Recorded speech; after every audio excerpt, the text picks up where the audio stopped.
Snowflakes drifted softly onto the sidewalks of the busy Christmas market, glowing under strings of golden lights. Families walked by laughing, vendors roasted chestnuts, and couples bundled together as though the whole world belonged to them. But Emma Hartley walked alone, her gloved hands tucked into the pockets of her coat, replaying the rejection she had just endured. "Sorry, you're—" "Not what I expected," the man, Daniel, had said as he stood from the cafe table. No apology, no attempt to make it gentle, no compassion. Just cold, simple rejection.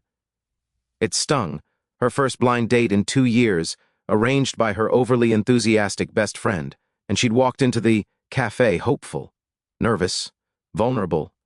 But Daniel hadn't even stayed 5 minutes. Emma stepped out of the cafe trying to breathe through it. She reminded herself that she had survived worse storms in life than this: loneliness, losing her mother, rebuilding her world from scratch.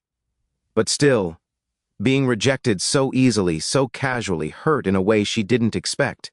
She walked among the twinkling market stalls, with the noisy joy of Christmas swirling all around her.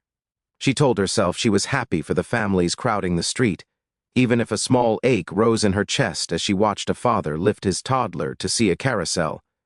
Maybe she wasn't meant for a future like that. Maybe the universe had decided long ago. She turned toward the exit, deciding to head home, when something tugged at the sleeve of her coat. A small hand. She looked down to see 2 little girls, identical twins, no more than 6 years old. Matching sweaters, matching sparkly red boots, same dark hair curled at the ends. Their big hazel eyes looked up at her anxiously. "Hi," Emma said gently, bending to their height. "Are you two okay? Where are your parents?" The twins exchanged a look, then one of them stepped forward. "You look sad," she said softly. Emma blinked. "Oh, no, I'm just—" "You're lonely," the other girl interrupted simply, in the way only small children can cut through pretense. "I suppose I am," Emma admitted, her voice barely above a whisper. The first twin took a breath and said the strangest thing Emma had ever heard. "Will you be our mom?" Emma froze. Her heart thudded wildly as she looked between them, confused. Their innocent faces remained steady, hopeful, not frightened, not joking. "Sweethearts," she said slowly, "you can't just ask someone that. Where is your mom or your dad? Are you lost?" They shook their heads together. "No, we're not lost," the bolder twin said. "We're looking—" "For who?" Emma asked. "For the woman Daddy needs," she answered. "And we think it's you." Emma straightened slightly, startled and unsure whether to laugh or panic. She looked around for an adult who might be nearby, but the twins kept hold of her hands as if afraid she might disappear. "Your dad needs me?" Emma repeated. "Why would you think that?" "Because you look like you'd be kind to him," the quieter girl said. "He's lonely too, and because Mommy is in heaven," the other added matter-of-factly. Emma's stomach dropped. She exhaled shakily, absorbing the depth of those words, the ache behind them. Before she could say anything else, she saw a man pushing frantically through the crowd, panic stark on his face. "Tessa! Lily!" he shouted. The twins' faces brightened. "Daddy!" They released Emma's hands and ran toward him. The man sprinted the last few steps, falling to his knees and pulling both girls into his arms with a trembling breath of relief. Emma watched the reunion, her heart tightening. The man was young, early 30s maybe, tall, broad-shouldered beneath a dark winter coat, with a face that held exhaustion and warmth at the same time. His messy dark hair fell across his forehead, and he was slightly out of breath, gripping his daughters as though afraid to let go. When he looked up, his eyes met Emma's, and everything inside her stilled. He rose, still holding the girl's hands. "I'm so sorry," he said quickly. "They've never run off like that. I turned for 1 second and— God, you must have been worried." Emma shook her head. "They weren't any trouble, just a little surprising." The twins looked at each other, then at Emma. "Daddy," Lily whispered loudly. "We found her." "Tess," the man said softly. "Found who?" "Our new mom."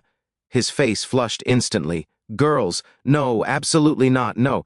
But you said maybe someday," Lily insisted. "And she looks like the someday." Emma's cheeks burned as she lowered her gaze. I'm so sorry," the man said hurriedly. "Please don't mind them. They're very hopeful children." "You can say we're smart," Tessa added proudly. Or determined, Lily said. Or Christmas miracle helpers, Tessa finished. He groaned softly. Girls, but Emma laughed, an unexpected warm sound she didn't know she still had inside her. It's all right, she assured him. Really? He exhaled in relief. Thank you for being kind. I'm Mason, by the way. Mason Clark. Emma Hartley, she replied. And before any of them realized it, the twins had slipped between the two adults, taking everyone's hands as though forming a little circle. Now that we're all friends, Tessa announced, can we get hot chocolate? Mason looked mortified. Girls, Emma probably has places to be. I'd love hot chocolate, Emma said before she could stop herself. And she wasn't sure who was more surprised, Mason, the twins, or her. They walked together toward the steaming beverage. Stall, the twins chattering nonstop. Mason apologized at least 5 times more, but Emma only smiled each time. Something about the small family felt comforting, natural, like a place she hadn't known she was missing. And without meaning to, Emma found herself lingering a little longer, listening a little deeper, and wishing, just a little, that the night didn't have to end. The cafe they ducked into smelled of cinnamon and vanilla, warm and inviting after the crisp cold outside.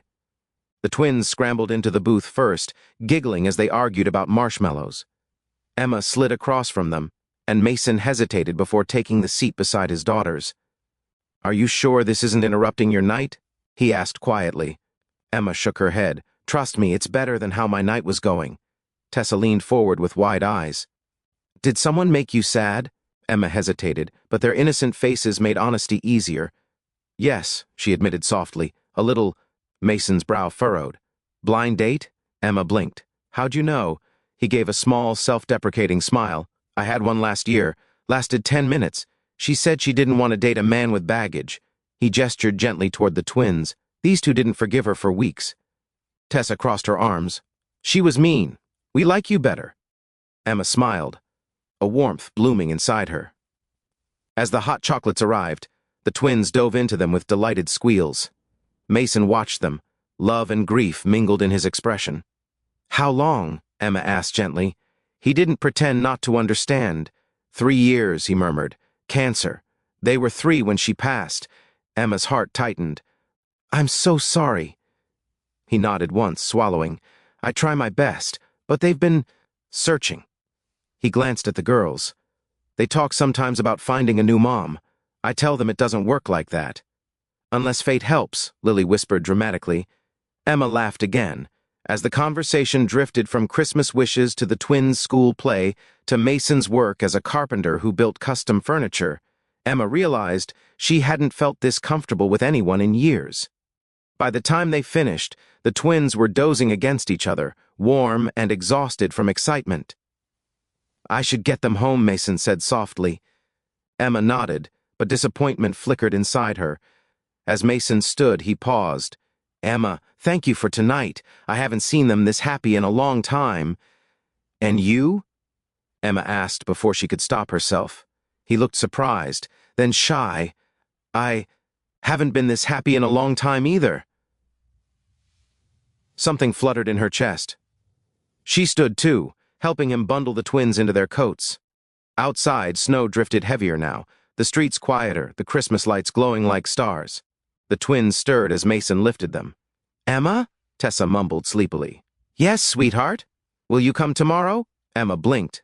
Tomorrow, for the Christmas fair, Lily said, half asleep. We'll win you a teddy bear. Emma looked at Mason. You don't have to, he said quickly. They're just...